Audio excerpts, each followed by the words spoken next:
আপনি খুব ভালো জানেন ইয়াকুব আলাইহিস সালামের 11-12টা ছেলে।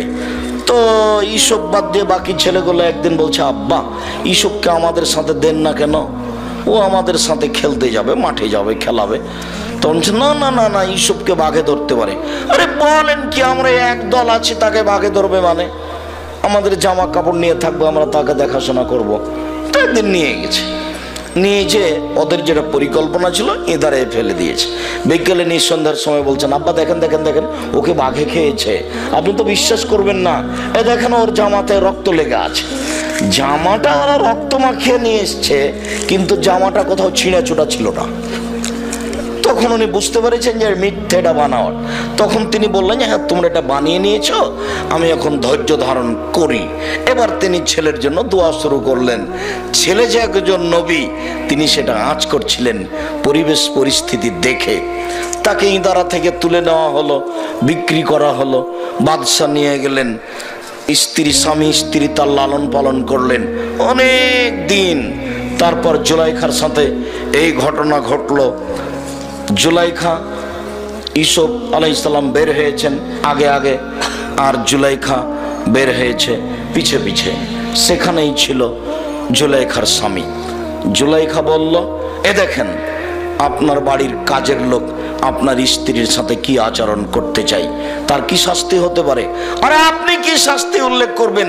আমি জুলাইখা বলছি তাকে যথাযথ পিটন দিতে হবে, অন্যথায় তাকে জেলখানায় বন্দি করতে হবে। ইউসুফ আলাইহিস সালামের 12 বছর জেল হয়ে গেল। বাড়িতে থাকলেন, মানুষ হলেন, কতদিন থাকলেন, আবার জেলে চলে গেলেন। 12 বছর পরে সরকারের পক্ষ থেকে ইউসুফের কাছে লোক গেল, শোনেন শোনেন ইউসুফ, আপনাকে দেশের সরকার ডেকে পাঠিয়েছে, চলেন। তখন ইউসুফ আলাইহিস সালাম বলেন, আমি জেল থেকে বের হবো কেন? যাও বাদশাকে বলো জুলাইখাকে জাতির সামনে ঘোষণা দিতে হবে আমি জুলাইখা অন্যায় করেছি, ইউসুফ অন্যায় করেনি। জুলাইখা সব দরজা বন্ধ করে আমাকে চেনার জন্য বলেছিল। আমি বলেছিলাম মাশাআল্লাহ, আমি আল্লাহর কাছে আশ্রয় চাই, আমি অন্যায় করিনি। সে আমার কথা মানেনি, জোর করে আমার সাথে অন্যায় করতে চেয়েছিল। আমি দৌড়িয়ে ঘর থেকে বের হয়ে যাচ্ছিলাম, সে আমার জামার পিছন দিক ধরে এত জোরে টান দিয়েছিল, ছিঁড়ে তার হাতে থেকে গেছে।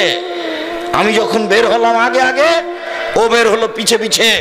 ওইখানে ছিল তার স্বামী, সে বলল তার স্বামীকে, এই দেখেন আপনার বাড়ির কাজের লোক আপনার স্ত্রীর সাথে অন্যায় করতে চাই, তার কি শাস্তি হতে পারে? আমি জুলাইখা বলছি আপনার শাস্তি আপনাকে উল্লেখ করতে হবে না, আমি বলছি তাকে যথাযথ পিটন দিতে হবে, নইলে জেলখানায় বন্দি করতে হবে। আমি সেদিন থেকে জেলে আছি, যতদিন পর্যন্ত জুলাইখা জাতির সামনে ঘোষণা না দেবে যে আমি অন্যায় করেছি, ইউসুফ অন্যায় করেনি, ততদিন পর্যন্ত ইউসুফ জেল থেকে বের হবে না। মুহাম্মদ সাল্লাল্লাহু আলাইহি সাল্লাম বলেছিলেন ইউসুফের ধৈর্য আমার চেয়ে অনেক বেশি।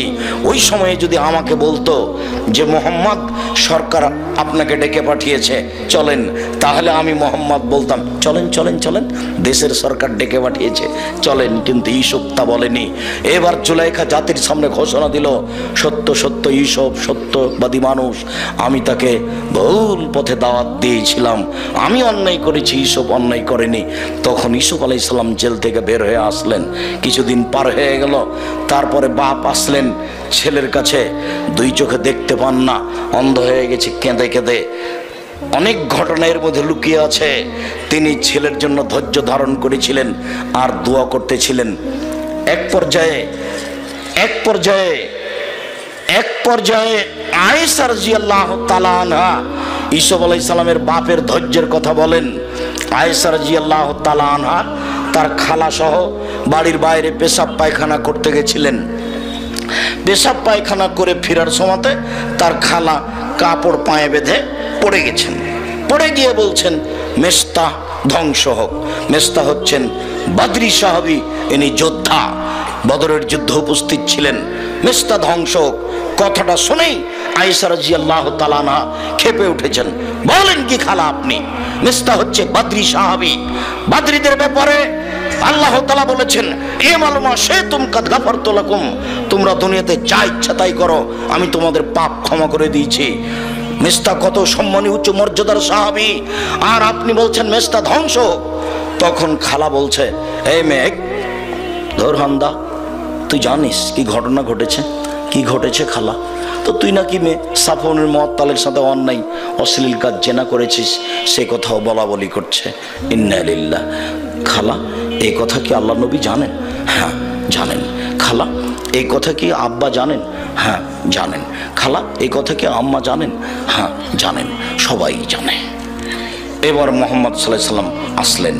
তখন আয়েশা বলছেন, আমি আমার আব্বার বাড়ি চলে যাব, অনুমতি দেন। চলে গেলেন। মাঝে মধ্যে আল্লাহ রাসূল শ্বশুর বাড়িতে গিয়ে স্ত্রীর সাথে দেখা করে আসেন, আর এতটুক বলেন কেমন আছো, কথা শেষ। একদিন আল্লাহ রাসূল এসে বলছেন, আয়েশা তুমি যদি অন্যায় করে থাকো তাহলে বলো করেছি, আর যদি না করে থাকো তাহলে বলো না। তখন আয়েশা রাদিয়াল্লাহু তাআলা আনহা বলেন, বলেন কি আপনি? আমি যদি আজকে বলি হ্যাঁ তাহলে মিথ্যা হবে সত্য, আর যদি বলি না জনগণ বলবে কইরা বলছে না। আজকে আমি কোনোটাই বলতে পারি না। সাবরি কা সাবরে আবি ইউসুফ, আমার ধৈর্য ইউসুফের বাপের ধৈর্যের মতো। ইউসুফের বাপ যদি ছেলের জন্য কান্নাকাটি করেন আর যুগ যুগ ধরে ধৈর্য ধারণ করতে পারেন, তাহলে আমার ফয়সালা উপর থেকে হওয়া পর্যন্ত কি আমি ধৈর্য ধারণ করতে পারি না? আপনার এই পরামর্শ আমি গ্রহণ করলাম না, দেখি উপর থেকে কি ফয়সালা হয়। 29 দিন পরে সিদ্ধান্ত নেমে আসলো যে আয়েশা অন্যায় করেনি, এটা অপবাদ মাত্র। এবার আয়েশা রাদিয়াল্লাহু তাআলা আনহার বাপ মা বললেন, আয়েশা তুমি একটু তোমার স্বামীর সাথে সাক্ষাৎ করে আসো। তখন আয়েশা রাদিয়াল্লাহু তাআলা আনহা বলছেন, আমি আমার স্বামীর সাথে সাক্ষাৎ করতে যাব কেন?